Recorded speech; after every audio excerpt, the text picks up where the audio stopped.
Shalom, selamat pagi Bapak Ibu yang dikasihi oleh Tuhan. Apa kabar semua? Puji Tuhan, bersyukur bisa ketemu dengan Bapak Ibu Saudara di pagi hari ini. Mungkin ada yang sudah beraktivitas, ada yang sudah ke kantor, mungkin ada juga yang dalam perjalanan tapi sedang menyaksikan siaran ini. Bapak Ibu yang dikasihi oleh Tuhan, hari ini saya ada di sebuah pulau di Sumatera Barat yang namanya Pulau Mentawai. Tepatnya di Seberut Selatan, dan desanya adalah desa PP. Nah, Bapak Ibu yang dikasihi oleh Tuhan, hari ini saya akan berbicara tentang mematikan perbuatan daging.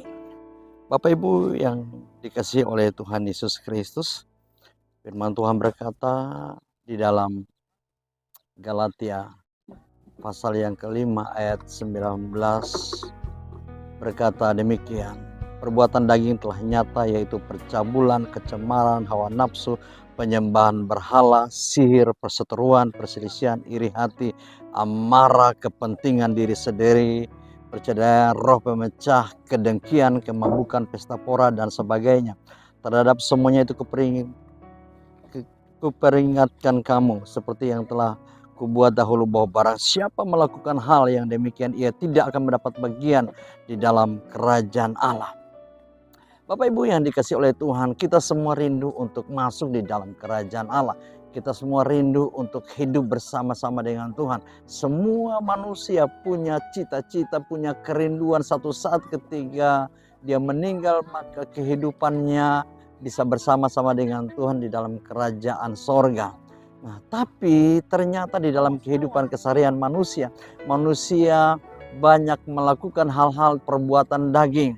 Nah, bahkan orang berkata bahwa perbuatan daging itu sulit untuk diberhentikan atau sulit untuk keluar daripada setiap kehidupan perbuatan-perbuatan daging dalam setiap kehidupan manusia. Nah, Bapak Ibu yang dikasihi oleh Tuhan, bagi Tuhan tidak ada yang mustahil. Bagi Tuhan selalu Tuhan mau untuk melepaskan manusia dari segala perbuatan dosa, ikatan-ikatan dosa, belenggu-belenggu dosa, segala sesuatu yang membuat manusia tidak bisa hidup di dalam kerajaan sorga. Itu sebabnya Bapak Ibu yang dikasihi oleh Tuhan, Tuhan rela mati di atas kayu salib untuk menebus dosa Bapak Ibu Saudara dan saya. Dan pada hari yang ketiga Tuhan bangkit dari maut, Tuhan hidup dalam kemenangan. Dan kemenangan itu bukan untuk Tuhan, tapi buat saudara dan saya. Tuhan membuat satu kemenangan, artinya bahwa kita bisa menang daripada segala dosa. Kita bisa menang daripada segala maut. Kita bisa menang daripada keinginan-keinginan daging yang terus-menerus setiap hari menggerogoti kehidupan saudara dan saya. Nah, Bapak Ibu yang dikasihi oleh Tuhan, kemudian Tuhan naik ke sorga. Dan Tuhan berkata, aku akan memberikan roh penolong buat saudara dan saya yang namanya Roh Kudus. Sekali lagi, ada begitu banyak pertanyaan, bisakah saya lepas dari dosa? Saya mau katakan bisa. Bahkan banyak orang berkata bahwa saya nggak bisa untuk melepas dari dosa. Tapi Tuhan sanggup untuk melepaskan saudara dan saya daripada dosa dan kejahatan. Perbuatan daging bisa dimatikan. Bagaimana cara Bapak Ibu yang dikasihi oleh Tuhan? Nah, hari ini saya akan menyampaikan firman Tuhan dari Galatia yang pasal yang kelima ayat 19 berkata bahwa perbuatan daging itu ada dalam kehidupan setiap saudara dan saya. Dan bagaimana untuk kita mau mematikan perbuatan daging itu? Roma pasal yang ke-8 Bapak Ibu yang dikasihi oleh Tuhan. Demikian firman Tuhan. Demikian sekarang tidak ada lagi penghimpunan bagi mereka yang ada di dalam Kristus Yesus. Itu sebabnya tadi saya katakan bahwa Tuhan mati menebus saudara dan saya. Dia membebaskan kehidupan kita dari segala dosa dan kejahatan. Ayat yang kedua berkata bahwa Roh yang memberi hidup telah memerdekakan kamu dalam Kristus dari hukum dosa dan hukum maut. Perhatikan, Roh yang memberi hidup membebaskan saudara dan saya. Waktu Yesus bangkit, Yesus mencurahkan Roh Kudus buat saudara dan saya. Murid-murid semua dipenuhi dengan Roh Kudus. Roh Kudus memberikan kehidupan buat kita, melepaskan kita daripada segala hukuman dosa dan maut.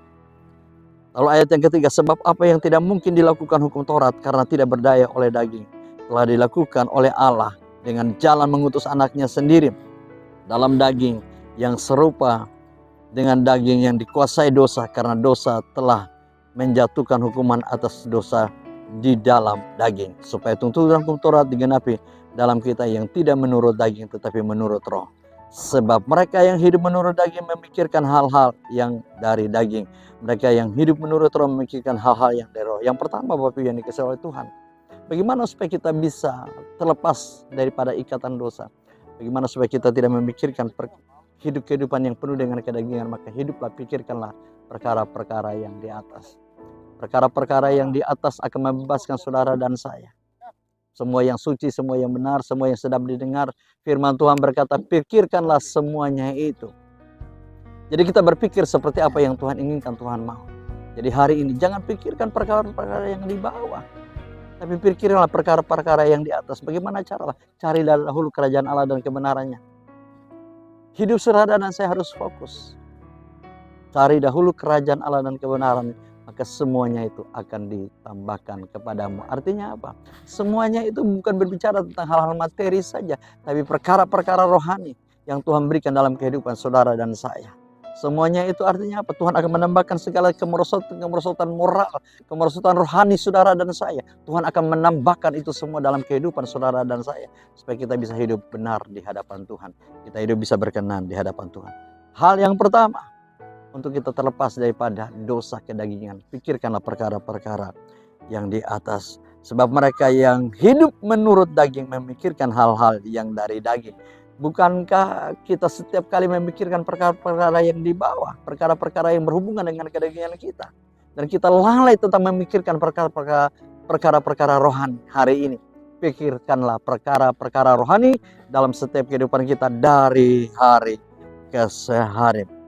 Ayat yang ke-6 berkata, karena keinginan daging adalah maut, tetapi keinginan roh adalah hidup dan damai sejahtera. Perhatikan, ketika kita hidup dalam kedagingan, kita akan mati. Tapi ketika kita hidup di dalam roh, maka kita akan memperoleh hidup dan damai sejahtera. Bukankah hari-hari ini banyak orang merasa ketakutan, kecemasan.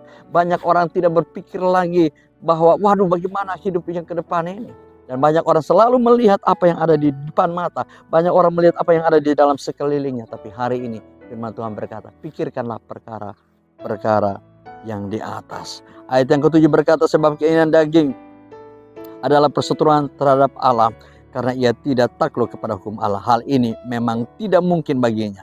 Perhatikan, ketika kita hidup dalam daging, kita berseteru dengan Allah. Mari hari ini tinggalkan kehidupan kedagingan kita. Pikirkanlah perkara-perkara yang di atas. Lalu ayat 8, mereka yang hidup dalam daging tidak mungkin berkenan kepada Allah. Perhatikan, sudah tidak kita menjadi musuh Allah. Hidup dalam daging menjadi musuh Allah, dan kita tidak berkenan kepada Allah. Tetapi kamu tidak hidup dalam daging, melainkan dalam roh. Jika memang roh Allah diam di dalam kamu. Tapi jika orang tidak memiliki roh Kristus, ia bukan milik Kristus. Milikilah Roh Kudus dalam kehidupan kita. Pikirkanlah perkara-perkara yang di atas, supaya Roh Kudus memenuhi setiap kehidupan kita. Roh Kudus mengubah kehidupan kita.